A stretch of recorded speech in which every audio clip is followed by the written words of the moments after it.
రామాపురం అనే చిన్న పల్లెటూరిలో సురేష్ అనే వృద్ధుడు ఒంటరిగా నివసించేవాడు.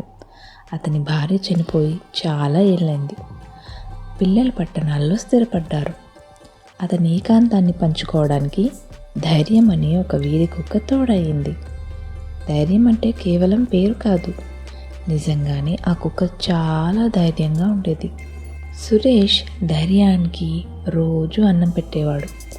ఆ కుక్క అతని ఇంటి ముందు కూర్చొని అతను బయటికి రాగానే తోక ఊపి స్వాగతం పలికేది. కొద్ది రోజుల్లోనే ధైర్యం సురేష్ ఇంట్లో ఒక కుటుంబ సభ్యురాలిగా మారిపోయింది. అది కేవలం ఒక పెంపుడు జంతువు కాదు, సురేష్కు తోడు ఆప్యాయత పంచే ఒక జీవి. ఒకరోజు సురేష్ పొలంలో పనిచేస్తుండగా అతని కాలు జారి చేతిలో ఉన్న కొడవలి పడింది. అతని కాలికి గాయమై తీవ్ర రక్తస్రావం అవ్వసాగింది. సురేష్ నొప్పి భరించలేక గట్టిగా కేక వేశాడు. కానీ చుట్టుపక్కల ఎవ్వరూ లేరు. ధైర్యం పక్కనే ఉన్న పొదల్లో ఆడుకుంటూ సురేష్ అరుపు వినిపించగానే ఊరుక్కుంటూ వచ్చింది.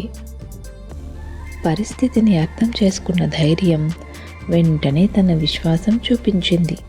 అది వేగంగా పరుగులు పెట్టి పల్లెటూరు వైపు దూసుకెళ్ళింది. గ్రామంలోని ప్రజలు ధైర్యం అలా అరుస్తూ తొందరగా పరిగెత్తుకుంటూ వెళ్ళడం చూసి ఆశ్చర్యపోయారు. ధైర్యం సురేష్ ఇంటి వైపు పదే పదే చూస్తూ పల్లెలోని ప్రధాన వీధిలోకి వెళ్ళి గట్టిగా అరిచింది. ప్రజలకు ఏదో జరిగిందని అర్థమైంది. కొంతమంది ధైర్యం వెంట వెళ్ళారు. ధైర్యం వారిని నేరుగా సురేష్ పొలం దగ్గరకు తీసుకెళ్ళింది. అక్కడ సురేష్ రక్తం మడుగులో పడి ఉండటం చూసి అందరూ షాక్ అయ్యారు. వెంటనే అతన్ని ఆసుపత్రికి తరలించారు. ధైర్యం ఆసుపత్రి గేటు దగ్గర కూర్చొని సురేష్ను మళ్ళీ చూసే వరకు కదలలేదు. కొద్ది రోజుల తర్వాత సురేష్ కోలుకున్నాడు. అయితే అతని వయసు బలహీనత కారణంగా పట్టణంలో ఉన్న అతని కొడుకు సురేష్ను తనతో పాటు తీసుకెళ్లాలని నిర్ణయించుకున్నాడు. సురేష్ గ్రామాన్ని, ధైర్యాన్ని విడిచి వెళ్ళడం ఇష్టం లేకపోయినా కొడుకు మాట కాదనలేకపోయాడు. ఆ రోజు రానే వచ్చింది. సురేష్ సామాన్లు ప్యాక్ చేసుకున్నాడు. ధైర్యం అతని చుట్టూ తిరుగుతూ అతని కాళ్ళకు అంటుకొని బాధగా చూసింది. సురేష్ కళ్ళల్లో నీళ్లు తిరిగాయి. ధైర్యం, నన్ను క్షమించు తల్లి అంటూ దాని తల నిమిరాడు. సురేష్ కారు ఎక్కాడు. ధైర్యం కారు వెనకలే పరుగులు పెట్టింది. ఎంత వేగంగా కారు వెళ్తున్నా అది తన శక్తి కొద్దీ పరిగెత్తుతూనే ఉంది. చివరికి కారు కనబడకుండా పోయింది. ధైర్యం నిరాశగా వెనక్కి వచ్చి సురేష్ ఇంటి ముందు కూర్చుంది.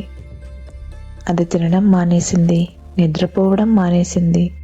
ప్రతిరోజు సురేష్ వచ్చే దారి వైపు చూస్తూ గంటల తరబడి కూర్చునేది.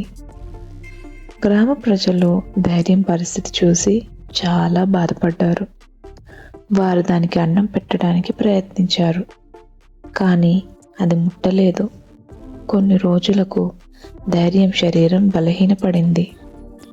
అది సురేష్ ఇంటి గుమ్మం దగ్గరే తల వంచి తన యజమాని కోసం ఎదురు చూస్తూనే కన్నుమూసింది. ధైర్యం మరణం గ్రామానికి పెద్ద విషాదాన్ని మిగిల్చింది. దాని విశ్వాసం, ప్రేమ అందరికీ ఒక గుణపాఠంగా నిలిచింది.